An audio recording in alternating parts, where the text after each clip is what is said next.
Hi everyone, it's Christine here from Ever After Paper Crafts, and today I am so super excited to share with you a peek at a brand new stamp set that will be available shortly here from Craftin Desert Divas. This is the stamp set. It is so cute. It's called Playtime, and it's got four main little characters here, and they're dressed up.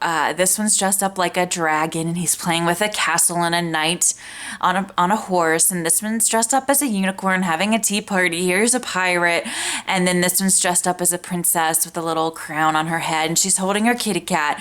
It's just so cute, so darling. This is definitely my favorite set from the release, although all of the sets are really awesome this time around, as they always are. But anyway, I'm going to be working on, I want to show you two cards first that I made with this stamp set. Here's one, and this is the one I'm going to do some coloring on video today with this particular image here. To create the background, all I did was cut a piece of Canson XL watercolor paper and put some white pearlescent pink paint. It's Karataki bright pink paint, and it's really pretty. And if you tilt it in the light there, you can really see that shimmer and shine there from the pink. So that's how I did that background. Super easy, no magic to that at all. But I will show you how I colored her today. She does have slightly complicated hair, so I thought it might be beneficial just to kind of show you how I tackled that hair, because it is rather large hair. So I don't want you guys to be intimidated by that. If you want to watercolor your images, don't worry about large hair. I'll show you how easy it is to paint it with the zigs and a water brush. So this is the first card. I also wanted to quickly show you a second card that I made with this set. And here we have the little guy dressed up like a pirate. He's got a little treasure box here of candies, which is oh so cute. And then a toy pirate ship. The sentiment it comes in the set as well. It says, "May all of your wildest dreams come true." And I created this background here with some distress inks. And I will link you to a video that I have already done in the description box of this video below, where I show you how to create this exact background. So I will link you to that, and that way you can watch that video if you're interested to learn how to create this fun background. But it is very simple to do and really a lot of fun at the end to just have a card like this presented to you. I think anyone would love a card like this. It looks really complicated, but it's honestly not. So there's one card, and then here is the other one. Let's go ahead and get started with our coloring of this cute little girl. I went ahead here and already stamped her onto some Canson XL watercolor paper with some black Hero Arts dye ink, which is my favorite for watercoloring. I'm going to go ahead and zoom in here. Whoops, the wrong way. There we go. We're going to zoom in here so we can really see the coloring that I'm going to do here. I did not use very many zig markers, so I will call them out as I go along. And I did use my zig water brush for this. This is a wonderful water brush. It is very, very tiny at the end, at the tip, which means you can get that water into really, really small spaces. It's perfect for watercoloring detailed images. So let's go ahead and get started with her hair. For her hair, I used dark brown and brown, and I'm going to start in sections here. And the first section that I'm going to do is this front section of hair.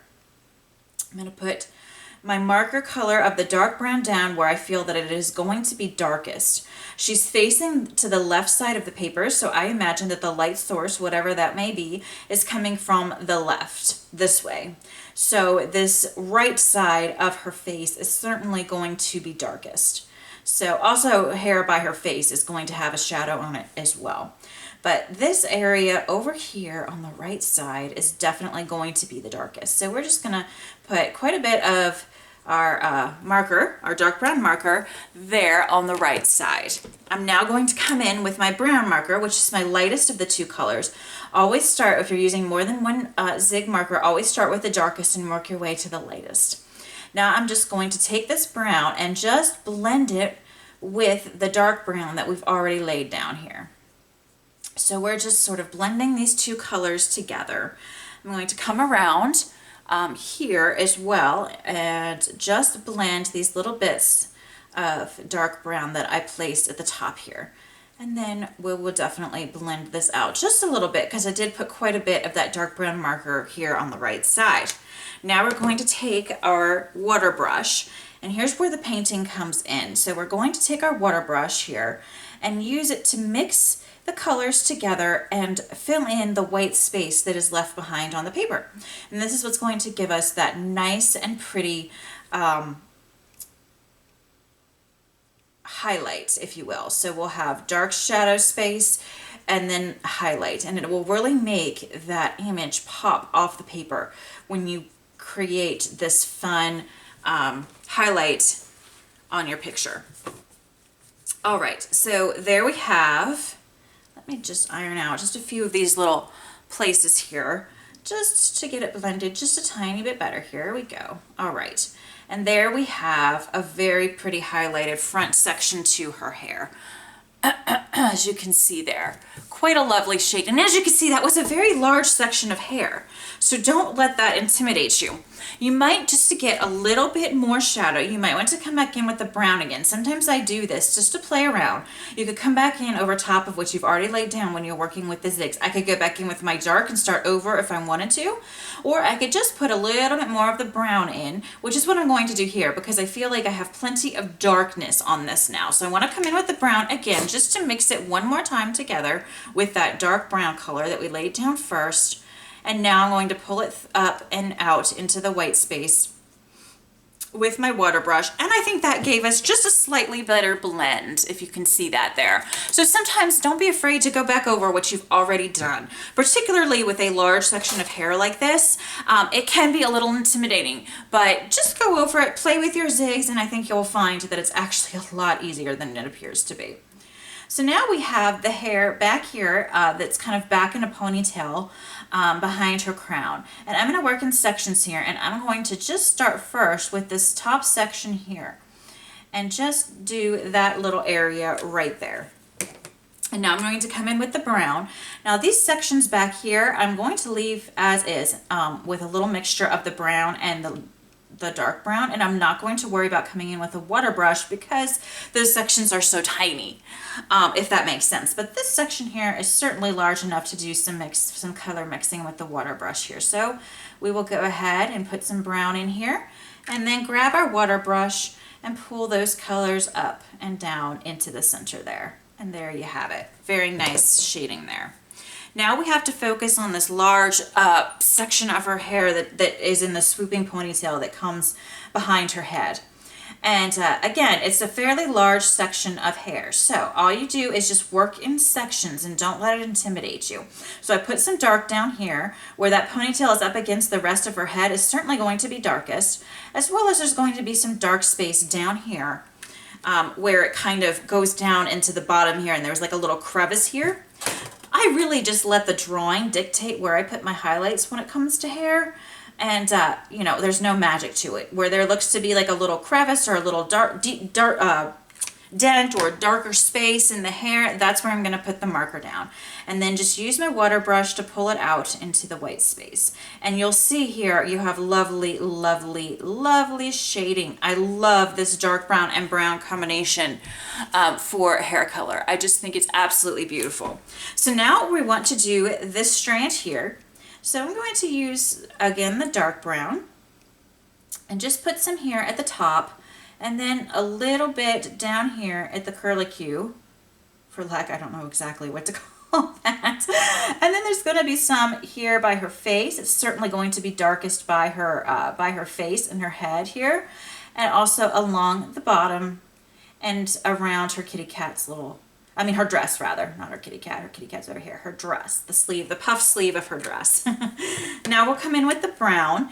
Just mix it with this dark brown color here. Come in around her face and chin, around her sleeve, around the curlicue to meet up with this hair here. There we go. And now we will be using our water brush to fill in the rest of the space.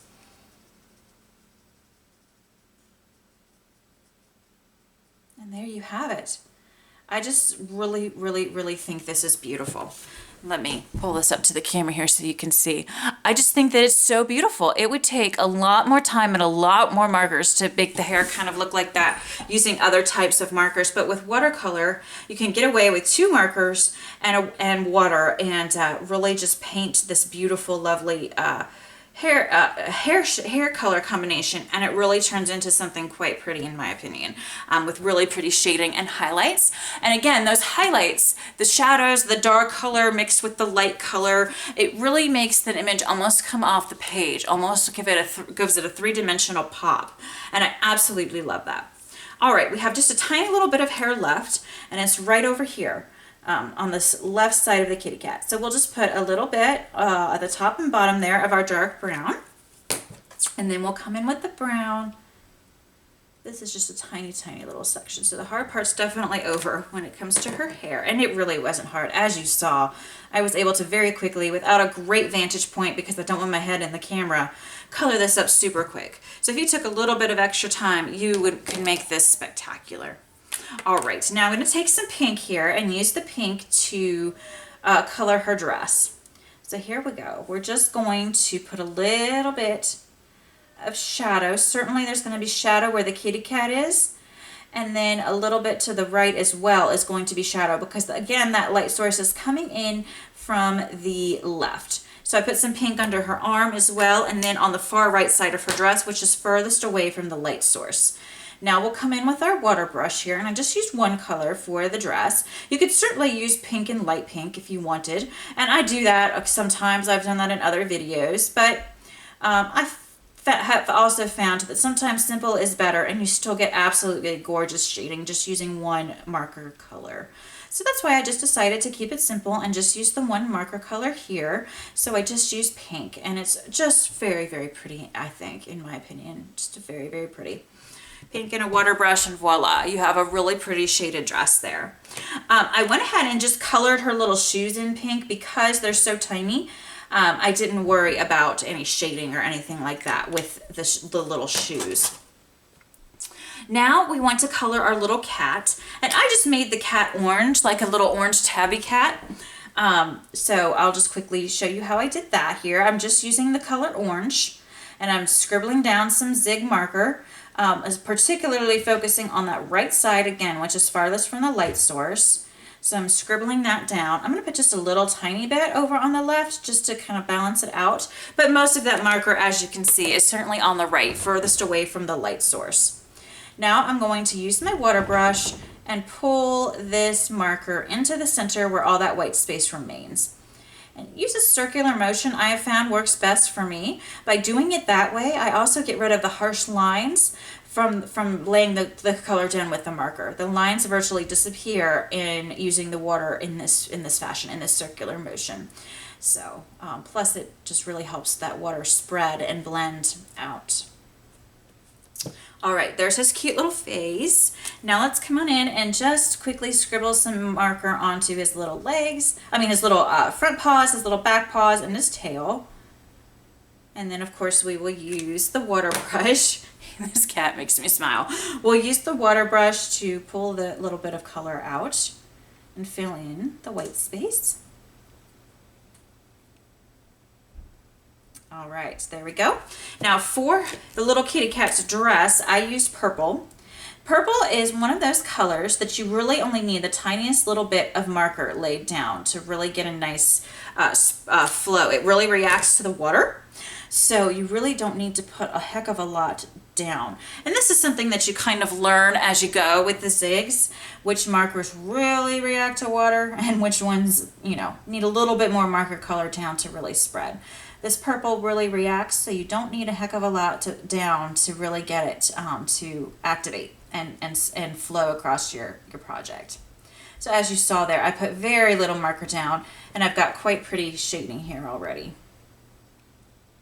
And again, I am just coloring these super quick, and I'm able to get fairly decent results here, just doing it as quickly as I can. So if you just take a little bit of extra time, you guys will be able to create masterpieces, I guarantee you. Now I'm taking some yellow and putting it on the crown of the little cat and the little girl, and then just using my water brush to fill in that space there, the rest of the little white space. Very, very cute. This image, just like I said, just makes me smile. I love it. All right, now we need to do her skin tone. And for that, I use flesh color and I use blush. And then we'll use a little bit of pink for her cheeks in a moment, and I'll show you how to do that. So the blush is the darkest of the colors. So you put your blush down first, and I'm just putting it around her face here. It's certainly, as you can see, I'm putting it where there's going to be shading. So under her bangs, around her face, on the right side of her face especially, farthest away from the light source, and then where this cat is kind of being held in front of her face as well. And now we're going to, I just came in with the flesh color, and now of course we'll take our water brush and blend all of that out. It's hard to see because these colors are so light in on camera, but in person there's definitely shading that you can see here. It's a little bit subtle because the colors are quite light, but in person you really can make it out.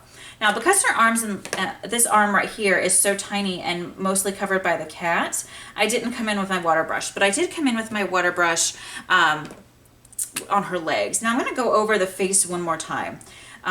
Just because it is so light, I often will go over skin tone twice. So I'm just coming in with the blush again, just scribbling over where I had it before, and now I'm coming in with the flesh color, doing the same thing, scribbling it and blending it with that blush, and then taking my water brush and blending it all together. And you can definitely see shading there on the skin tone in person. I don't know if it's going to show up on the camera or not, but here's how I do cheeks now. I'm just taking almond pink and in a circular motion scribbling it down on top of her cheeks there where I feel that there would be some blush or some color, and then just going over top of it with my water brush. I just find that that really blends it in without messing up the blending that you've already done on your skin tones there. Okay, now I'm also going to take that almond pink and do inside for her little tongue and also the cat's tongue. And then we'll take some flesh color for like kind of the inside of her mouth there a little bit. Okay. All right, now just a couple finishing touches here. I'm going to just take my pink marker and color her earring in pink, like so. And then we'll come over here and we'll do some coloring on the hearts, like so. And then I will take my water brush and blend that pink out into the white space. So the hearts have a little bit of shading to them as well. And then we will be all done with this coloring. This is a little bit more of a complex image because you have that large section of hair, plus you have kind of two images in one with the kitty cat and the little girl. But even with that, you can watercolor paint these images and get fantastic results. All you need is a very thin paintbrush or water brush with a very thin tip, and you are able to create gorgeous, gorgeous images. So here's the cardigan that I did, and remember I used that pearlescent paint, just scribbled some on with a paintbrush onto some watercolor paper. The sentiment, of course, comes from the same Playtime stamp set, brand new from Craftin Desert Divas. And then I used some die cuts. These are the labels dies from Craftin Desert Divas, and I added just a little bit of twine there.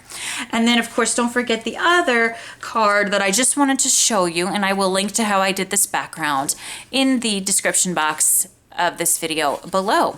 So that's it, guys. Thank you guys so much, as always, for stopping by, and I will catch you in the next video. Hope you enjoyed this one. Thanks so much. Bye-bye.